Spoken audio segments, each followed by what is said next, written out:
नमस्कार मित्रों, मैं कान्हा राम सैनी मेरे YouTube चैनल संस्कृत ज्ञान गंगा में आपका स्वागत करता हूं।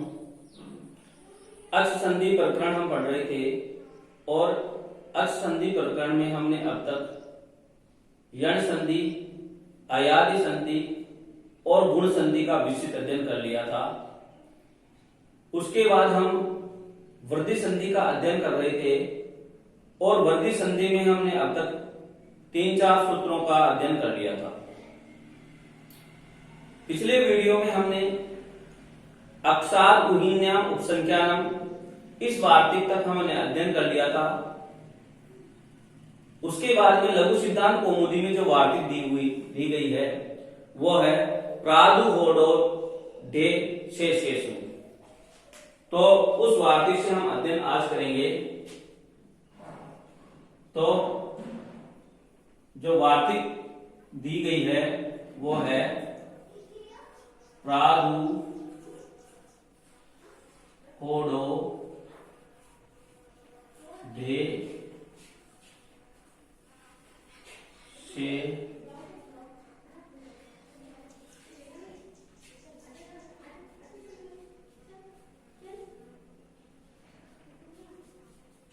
शेषेषु।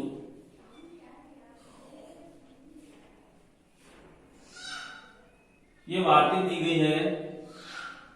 सबसे पहले हम इस वार्तिक का हम विखंडन करेंगे, उसके बाद में इसके अर्थ को समझेंगे। तो यहां से हम विखंडन शुरू करेंगे तो सबसे पहले निकल करके जो सामने आएगा वो आएगा प्रात। उसके बाद में जो निकलेगा वो है। उसके बाद में ऊड शब्द निकल करके बाहर आएगा।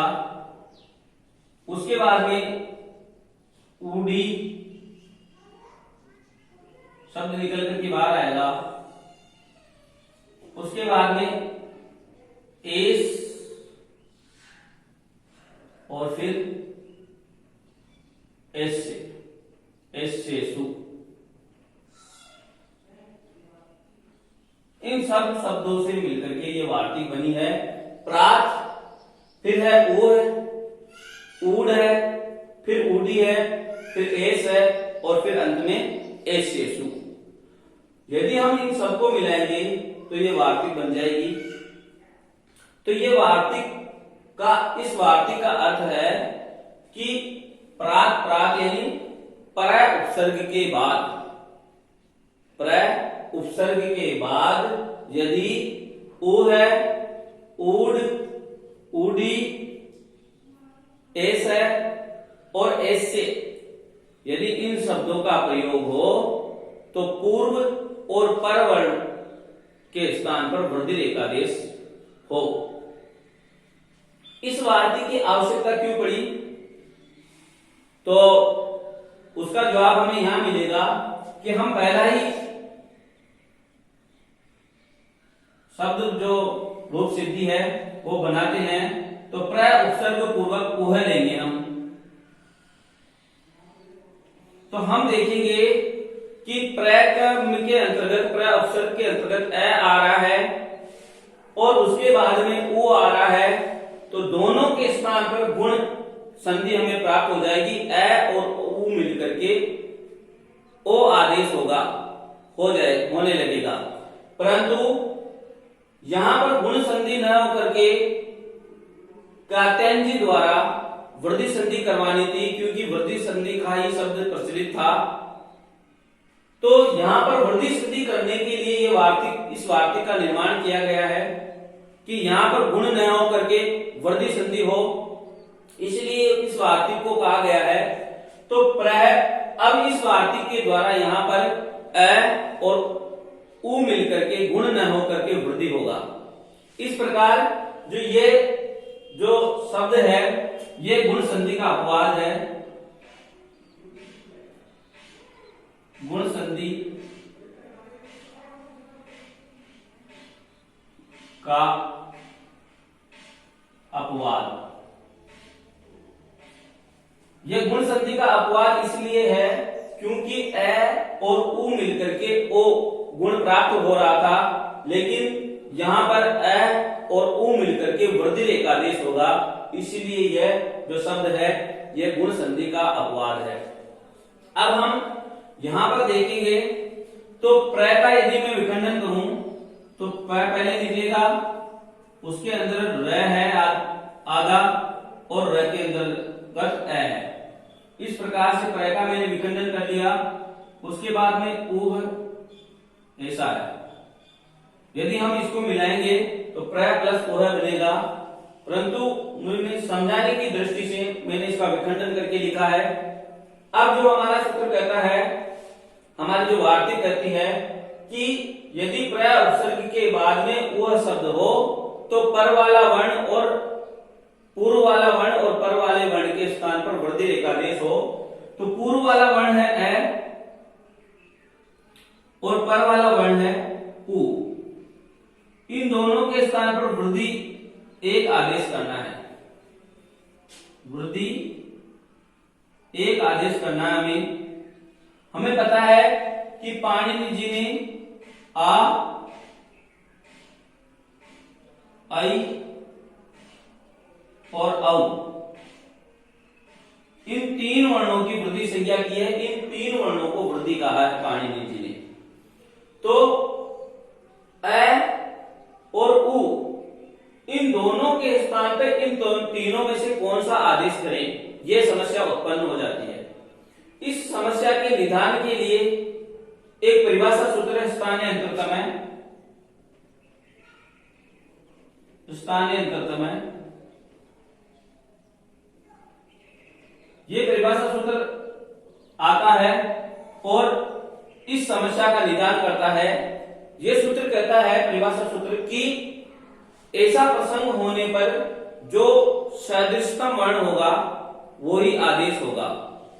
तो जो ए और उ है, इन दोनों का जो सदृशतम वर्ण होगा इनमें से वो ही आदेश होगा। तो इन दोनों का सदृशतम यानी सवर्णी ढूंढने के लिए हमें उच्चारण स्थान, आभ्यंतर प्रयत्न आदि का प्रयोग करना पड़ेगा। तो यहां हम उच्चारण स्थान के द्वारा सवर्ण ढूंढने का प्रयत्न करेंगे। तो ये हम जानते हैं कि ए का उच्चारण स्थान कंठ होता है और उ वर्ण का उच्चारण स्थान ओष्ठ होता है। तो इस प्रकार दोनों का उच्चारण स्थान कंठ और ओष्ठ हुआ, तो हमें कंठ ओष्ठ वाला ही वर्ण ढूंढना पड़ेगा। तो हम देखेंगे कि आ वर्ण का उच्चारण स्थान कंठ होता है, ऐ का उच्चारण स्थान कंठ और तालु होता है, और औ वर्ण का स्थान कंठ और ओष्ठ होता है। तो हमें जो सवर्णी मिला वो मिला औ। तो हम इन दोनों वर्णों के स्थान पर एक आदेश करेंगे, वृद्धि एक आदेश, वो होगा औ। तो हम इन दोनों वर्णों के स्थान पर एक वृद्धि एक आदेश करेंगे औ। ये वृद्धि एक आदेश कर दिया हमने।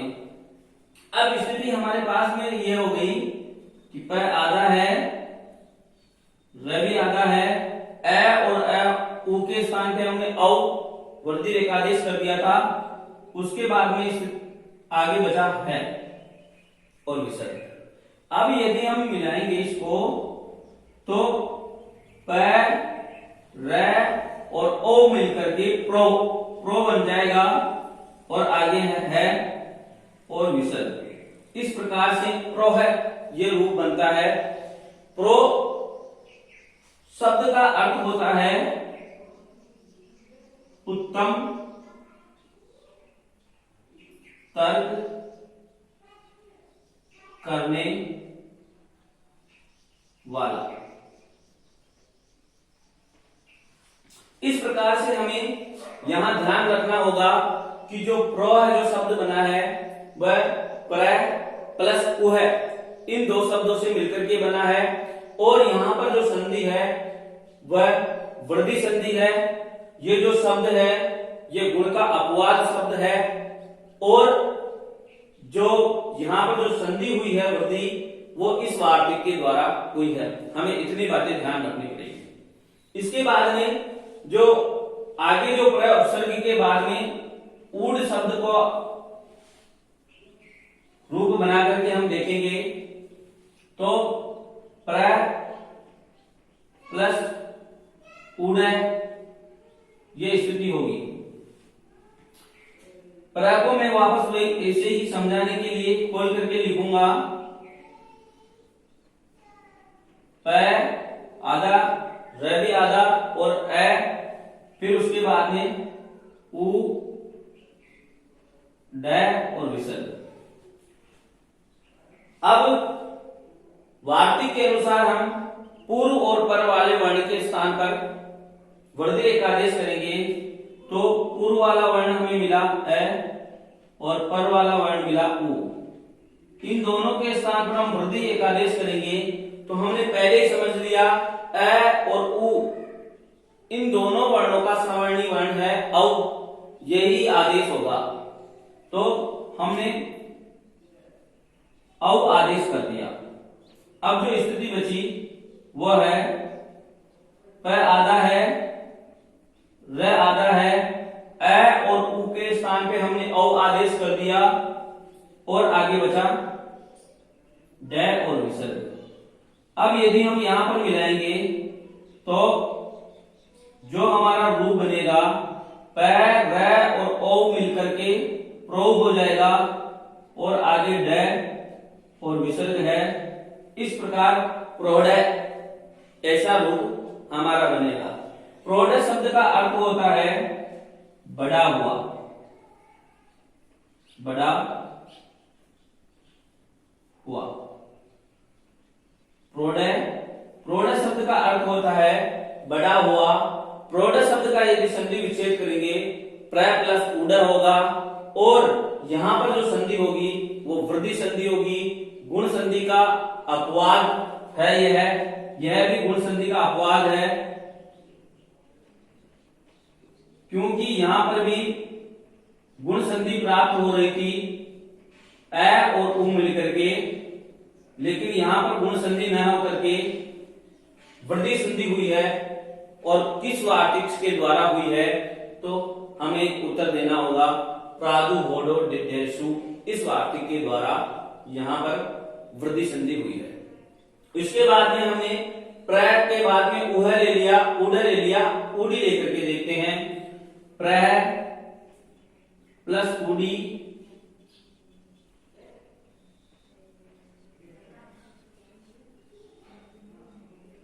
प्र को खोल करके लिखूंगा प आधा, र आधा, फिर ए है, और इधर उडी, ये स्थिति है। अब हम पूर्व और पर वाले वर्ण को बाहर निकाल लेंगे और उसके स्थान पर वृद्धि एकादेश करेंगे। पूर्व वाला वर्ण ए मिला, पर वाला वर्ण उ मिला, इन दोनों को बाहर निकाल लिया, और हम ये जानते हैं कि दोनों का सवर्णी वर्ण है औ, तो हमें औ आदेश कर देंगे हम। प आधा बचा इधर, र आधा बचा, दोनों के स्थान पर ए और उ के स्थान पे हमने औ आदेश कर दिया। उसके बाद में बचा डी। अब यदि हम यहां मिलाएंगे तो जो रूप बनेगा वो रूप बनेगा प्रौढ़ी। इसका अर्थ होता है प्रौढ़ता।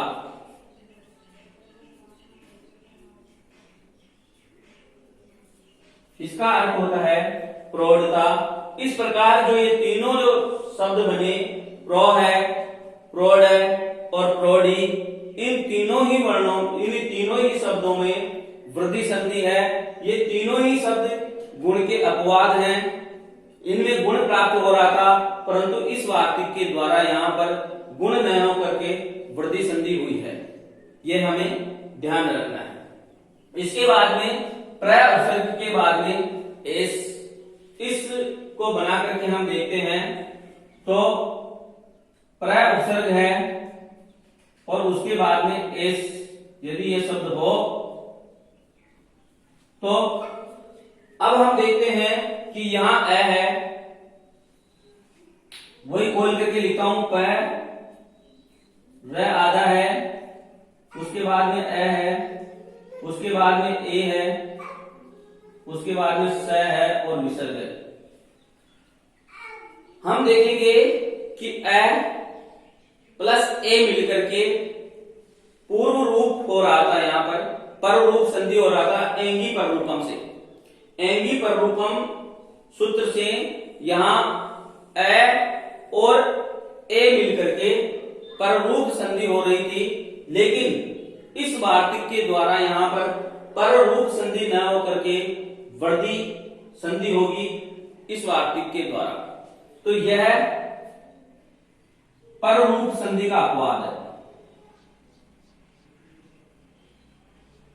यह शब्द पर रूप संधि का अपवाद है, क्योंकि इसमें जो अ और ए मिलकर के जो पररूप संधि प्राप्त हो रही थी, परंतु उस पररूप संधि को रोककर यह वार्तिक यहां पर वृद्धि संधि करती है।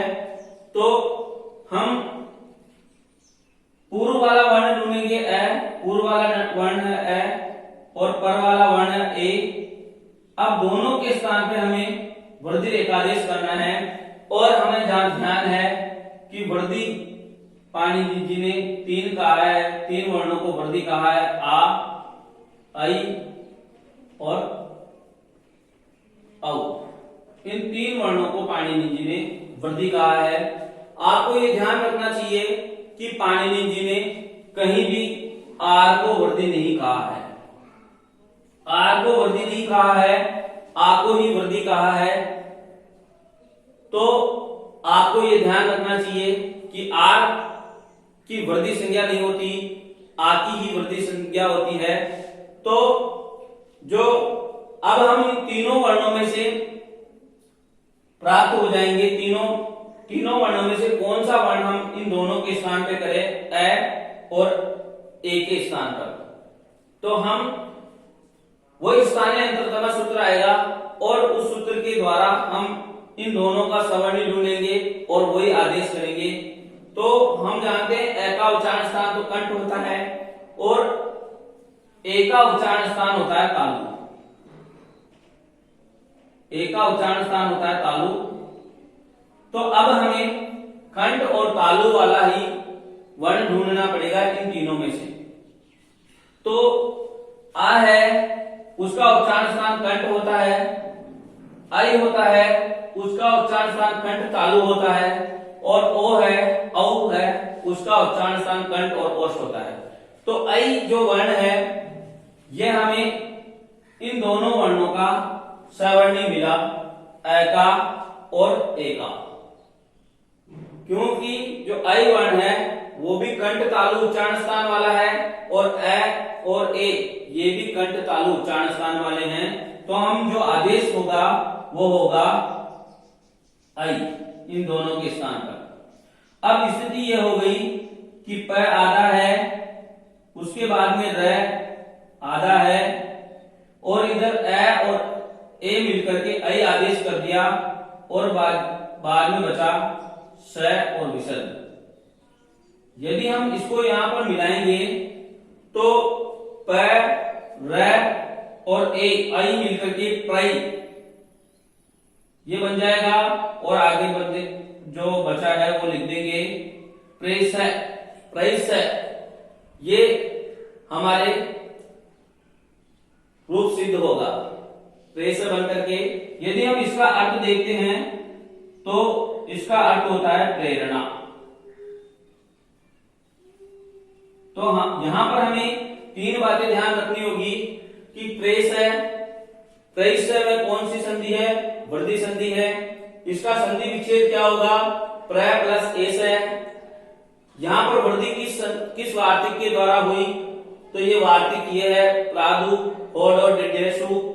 और यहां पर जो ये जो शब्द है ये पररूप संधि का अपवाद है, ये पररूप संधि का अपवाद है।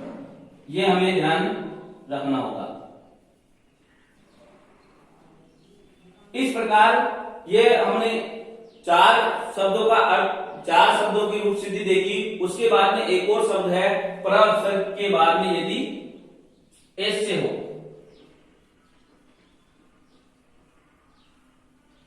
तो मैं प्र को वापस खोल करके लिखूंगा। प आधा, र आधा, ए, उसके बाद में ए, स और ये स्थिति है हमारे पास में।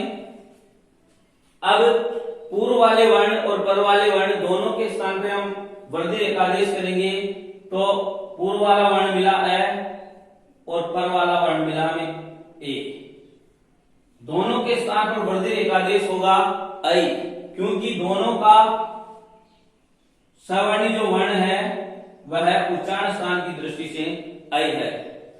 तो अब स्थिति ये बची कि प आधा है, र भी आधा है, उसके बाद में ए और ए, इन दोनों के स्थान पर ऐ आदेश कर दिया जो, और आगे स आधा, य और विसर्ग। अब यदि हम यहां पर मिलाएंगे तो जो हमारा जो रूप बनेगा प, र और ऐ मिलकर के प्रैश्य बनेगा।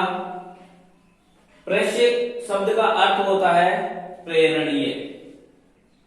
प्रेष शब्द होता है प्रेरणीय। प्रेष्य शब्द का अर्थ होता है प्रेरणीय। यहां भी हमें ध्यान रखना होगा कि प्रेष्य इस शब्द में वृद्धि संधि है।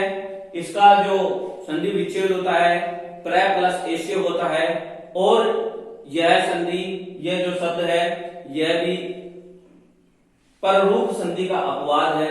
यहां भी ए और ए मिलकर के एंगी पररूपम से पररूप प्राप्त हो रहा था, लेकिन इस वार्तिक के द्वारा पररूप न होकर के यहाँ पर जो हुआ है वृद्धि एकादेश होकर के वृद्धि संधि हुई है यहाँ पर। तो इस प्रकार से ये जो सभी जो ये सूत्र है, ये जो वार्तिक है, यह एक गुण संधि और पररूप संधि दोनों का ही अपवाद यह वार्तिक है। इसमें दोनों के ही अपवाद के शब्दों को कहा गया है। इसके बाद में एक और वार्तिक कात्यायन मुनि के द्वारा पढ़ी गई है, वो वार्तिक है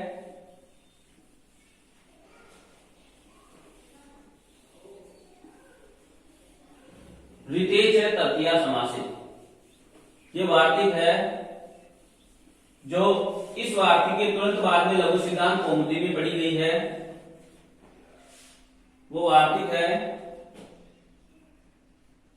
ऋतेच तृतीया समासित।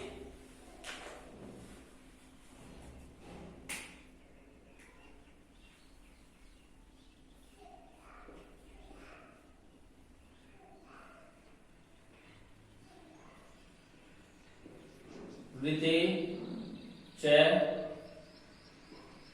तृतीया समासित।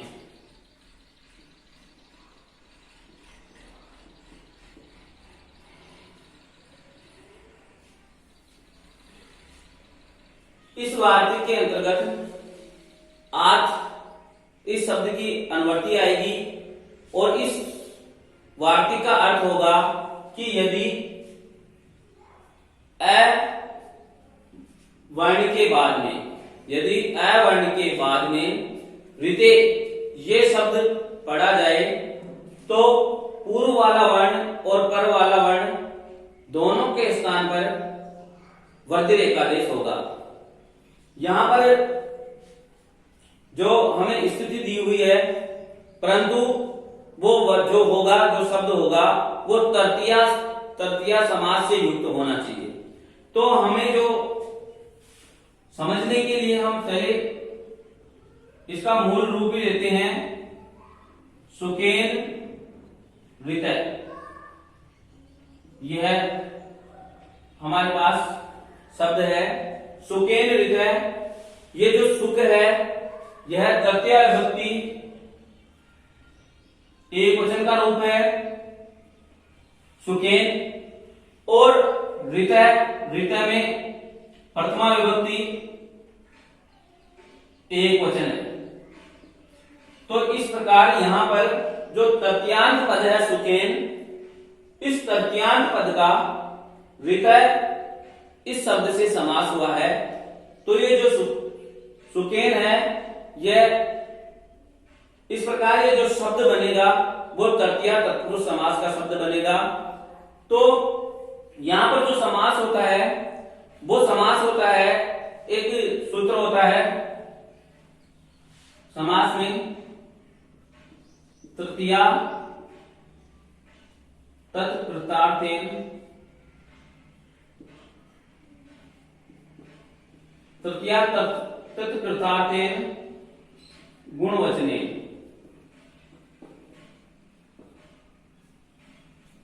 इस सूत्र के द्वारा यहाँ तृतीयांत का तृतीया विभक्ति वाले शब्द का प्रथमा विभक्ति वाले शब्द के साथ समास होता है।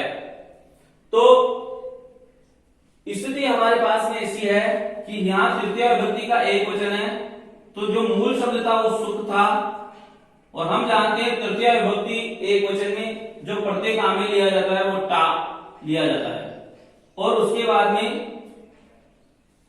रित शब्द है, और इसमें प्रथमा विभक्ति एक वचन में सु, सु ओजस अम ओरसस टाभ्याम विस, इस प्रकार से प्रत्ययों का प्रयोग किया जाता है विभक्तियों में।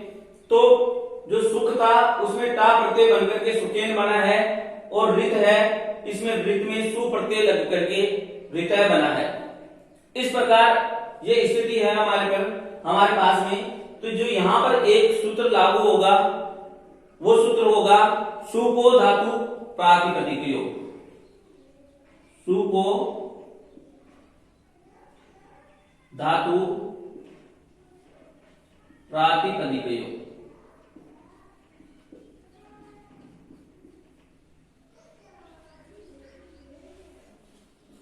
यह सूत्र कहता है कि प्रातिपदिकों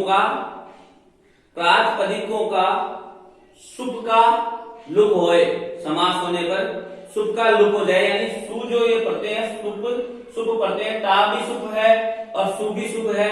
तो इन प्रत्ययों का इस समास के द्वारा, इस सूत्र के द्वारा लोप हो जाएगा समास होने पर। तो ये टा का भी लोप हो जाएगा और सु का भी लोप हो जाएगा। तो स्थिति हमारे पास में ऐसी बची, सुख प्लस रितय। अब हमें पता है कि ये तृतीयांत पद था और तृतीयांत पद का रित के साथ समास हो रहा है, तो ऐसी स्थिति में ये सूत्र लागू हो जाता है। ये जो वार्तिक है रितेच तृतीया समासे, ये वार्तिक लागू हो जाती है कि तृतीयांत पद का यदि कोई समास किया जा रहा हो तो ऐसी स्थिति में, और उसके बाद में यदि रित शब्द हो तो पूर्व और पर वाले वर्ण के स्थान पर वृद्धि एकादेश होगा। तो पूर्व में यहां हम देखते हैं कि अ वर्ण है ख के अंतर्गत, और आगे रित में री है। पूर्व वाला वर्ण और पर वाला वर्ण हमने बाहर निकाल लिया, और इन दोनों के स्थान पर हम जो वृद्धि जो करनी है वो वृद्धि उन तीनों में से एक आदेश करना है। आ, आई और औ, इन तीनों में से एक आदेश करना है। परंतु ये कैसे पता चले कि इन तीनों में से कौन सा आदेश होगा? तो वही स्थानीय अंतरतम सूत्र आएगा और इसकी व्याख्या करेगा कि जो सदृशतम वर्ण होगा वही आदेश होगा। तो हम अब इसका सदृश्य ढूंढते हैं। तो यदि हम ए की दृष्टि से देखते हैं तो ए का उच्चारण स्थान हम जानते हैं कंठ होता है, और री का उच्चारण स्थान होता है मूर्धा।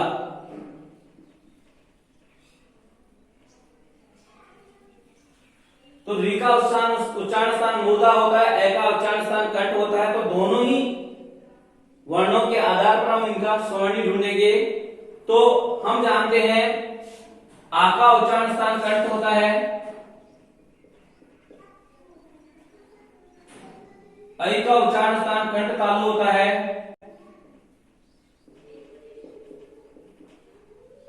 और औ का उच्चारण स्थान कंठोष्ठ होता है।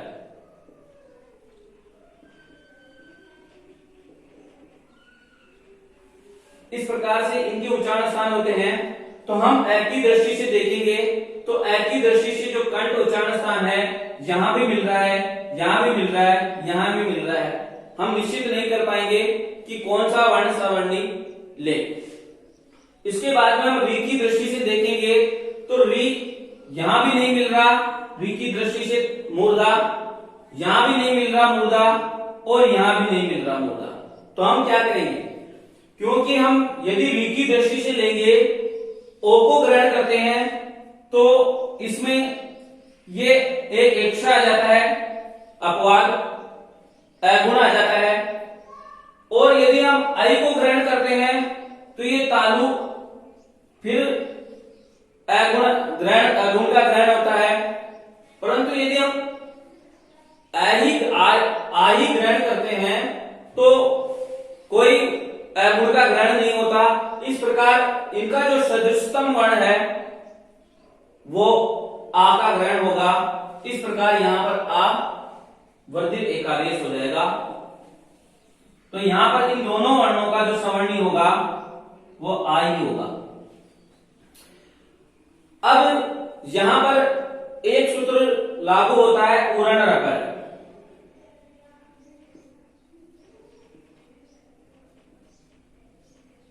यह सूत्र कहता है कि यदि री के स्थान पर कोई अण आदेश हो रहा हो, री के स्थान पर कोई अण आदेश हो रहा हो, और अण हम जानते हैं क्या क्या होता है अण में, अ, ई और उ, ये तीनों ही अण में आते हैं। तो हम री के स्थान पर अण आदेश कर रहे हैं यानी आ कर रहे हैं, आ अण में ही आता है। ऐसे 18 प्रकार के ए का ग्रहण हो जाता है तो आ भी में आ जाता है। तो हम ए का आदेश कर रहे हैं, ए का ग्रहण कर रहे हैं, आ का कर रहे हैं। तो जो अण होगा वह र प्रत्याहार से युक्त होगा, यानी र और ल, इन दोनों वर्णों में से हमें एक वर्ण का इसके बाद में ग्रहण करना होगा। तो हम री की दृष्टि से देखेंगे तो री का उच्चारण स्थान होता है मूर्धा। तो हम इनमें से मूर्धा वाला उच्चारण स्थान वाला वर्ण है उसी का ही ग्रहण करेंगे। तो ल का उच्चारण स्थान दंत होता है और र का उच्चारण स्थान मूर्धा ही होता है। तो हम जो यहाँ पर जो पर में जो ग्रहण करेंगे वो र का ग्रहण करेंगे। तो इस प्रकार उरण र से आकर के र पर में लग जाता है। इसके बाद में जो अभिस्थिति हमारे पास में हुई वो हुई सु ख आधा है और आगे त है। अब हम मिलाएंगे तो जो रूप बनेगा सु ख में आ मिलेगा, खा पूरा हो जाएगा, र त के ऊपर चला जाएगा और रूप बनेगा सुकार्त। सुकार्त का अर्थ होता है सुख से प्राप्त हुआ, सुख से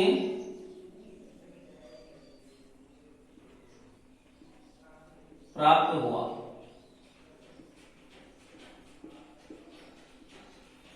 सुकार्त शब्द का जो संधि विच्छेद होगा वो सुख प्लस रिक्त होगा और इसमें जो संधि होगी वो वृद्धि संधि होगी। यहां पर ए और री मिलकर के गुण प्राप्त हो रहा था, इसीलिए ये जो है गुण का अपवाद है। गुण प्राप्त हो रहा था ना में, तो इसीलिए यह गुण का अपवाद है, क्योंकि ए और री मिलकर के ए गुण प्राप्त हो रहा था। परंतु रितेच तृतीया समास से इस वार्तिक के द्वारा यहां पर गुण न हो करके ए और री के स्थान पर आ वृद्धि एकादेश हुआ है। तो इस प्रकार से अब एक चीज यहां समझने की एक और है कि यहां पर जो कात्यायन मुनि ने तृतीया शब्द का प्रयोग किया है वो क्यों किया है। समासे ऐसा ही कर देते, द्वितीय च समासे इस प्रकार से कर देते।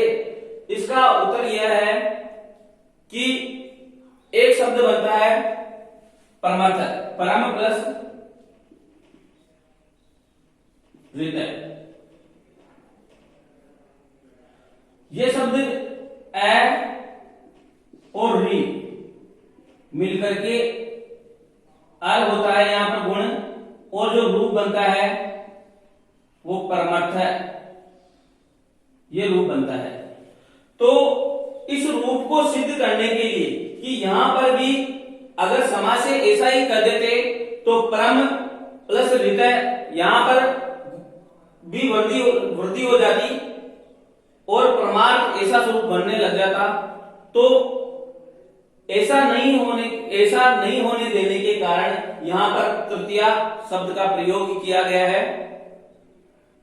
तो आपके इन दो सूत्रों का, इन दोनों वार्तिकों की मेरे द्वारा विस्तृत व्याख्या की गई।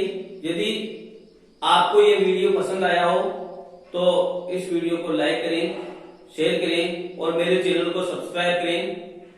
आगे के वृद्धि संधि के जितने भी वार्तिक या सूत्र हैं उनको हम अगले वीडियो में पढ़ेंगे। आज के लिए इतना ही, धन्यवाद।